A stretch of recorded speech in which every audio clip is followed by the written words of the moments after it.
Resuming debate, the Honourable Parliamentary Secretary to the Minister of Foreign Affairs. Thank you, Mr. Speaker. I'm very pleased to rise in the House today on Motion 40, which raises the issue of derelict and abandoned vessels as put forth by my honourable colleague from South Shore St. Margaret's. Protection of Canada's shorelines, harbours, bays, inlets and lakes from coast to coast to coast is a public trust. Speaking for my constituents in West Vancouver Sunshine Coast Sea to Sky Country, and for the multiple organizations and citizens in British Columbia who are deeply concerned about this issue, our understanding of the challenge on the West Coast extends beyond derelict and abandoned vessels to include derelict and abandoned barges and docks as well.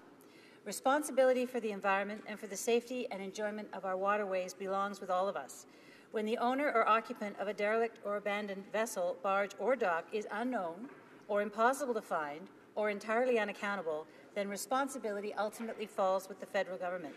In the past, there's been little oversight and also little recognition that derelict and abandoned vessels, barges and docks are also used for housing, storage and docking facilities.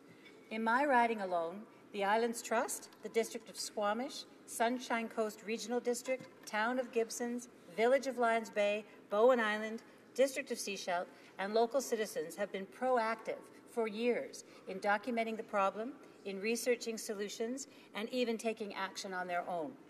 The Harbour Authority Association of British Columbia provided a March 2011 report to the Pacific Regional Canadian Marine Advisory Council arising from requests to address the growing concern within the boundaries of scheduled small craft fishing harbours. Following consultation with all 54 harbour authorities, the report states, quote, all indications are that the extent of this problem is being understated, unquote. We all know that this is true. Our harbour authorities know the problem and need our help. Up until now, multiple jurisdictions have not worked together very well, except in ad hoc situations and usually when a crisis is occurring. West Vancouver Sunshine Coast Sea to Sky Country is a coastal community. The West Vancouver shoreline stretches along about 24 kilometres of waterfront. The fjord that is Howe Sound extends up to Squamish and includes an archipelago of pristine small islands. And the peninsula, known as the Sunshine Coast, accessible only by boat or small plane, also includes a significant inland waterway known as the Sechelt Inlet. Here are 3 short stories so that we can picture what is happening on the water. Sometime on December the 3rd, 2015, a 15-metre boat, missing its mast and adrift for some time, ran aground at Grantham's Landing near Gibsons, BC, home of the Beachcombers, for those of you who are fans. There you go. The vessel had no name and no registration numbers attached to it.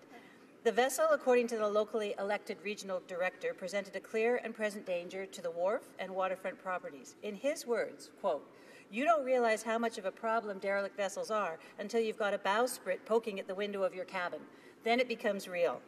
On that night, a neighbour put the word out through Facebook, contacted the RCMP and the Coast Guard, but the hands of government officials were tied. Authorities lacked the jurisdiction to do anything at all. Winter's high winds, big tides and storm surges added to the challenge, which fell squarely on the locals. Community volunteers worked through the night. 20 people, led by a local tugboat operator, set up a generator, pumped water out of the hull, and towed the boat to a temporary moorage site where the residents are keeping an eye on it for now. Since then, about 1 ton of garbage has been hauled off the vessel by volunteers. In Squamish a few months ago, a barge that is essentially a floating toxic waste site began to list. The mayor of Squamish called me at home on a Saturday to say that barrels and barrels of toxic waste were about to plunge into the Momquam Blind Channel. She had contacted the Coast Guard, who, in fairness, can only respond when a disaster is imminent. They lack the jurisdiction to do anything to prevent these incidents. I must compliment the staff at Fisheries, Oceans and Canadian Coast Guard who acted swiftly and managed to avoid a serious toxic spill. But it depends on the mayor being home and me being home. Finally, I would like to read from a recent letter I received from a resident on the shores of Porpoise Bay in Sechelt, concerned about unseaworthy vessels being used as full-time housing or for moorage for other boats. She writes, in the past 5 years, an alarming number of people have chosen to anchor their vessels in Porpoise Bay just beyond Mackenzie's Marina. Some are used as full-time residences, others have been anchored for years and are not being maintained. In fact, last summer, one sank, and the Coast Guard had to assist in containing the gas and oil spill from the sunken vessel.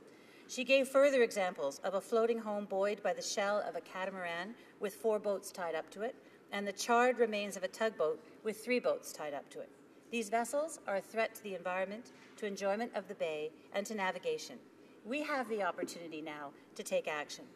The issue has been well researched. The Harbour Authority of BC, the Canadian Coast Guard, the Islands Trust, the Union of British Columbia Municipalities, the Federation of Canadian Municipalities, all local governments and regional districts in my riding, the Artificial Reef Association, the Government of British Columbia, Port Metro Vancouver, and of course Transport Canada have conducted numerous studies and convened numerous committees. Common themes are that the public right of navigation does not discriminate against unseaworthy vessels and protects squatters or unsafely moored vessels from legal action.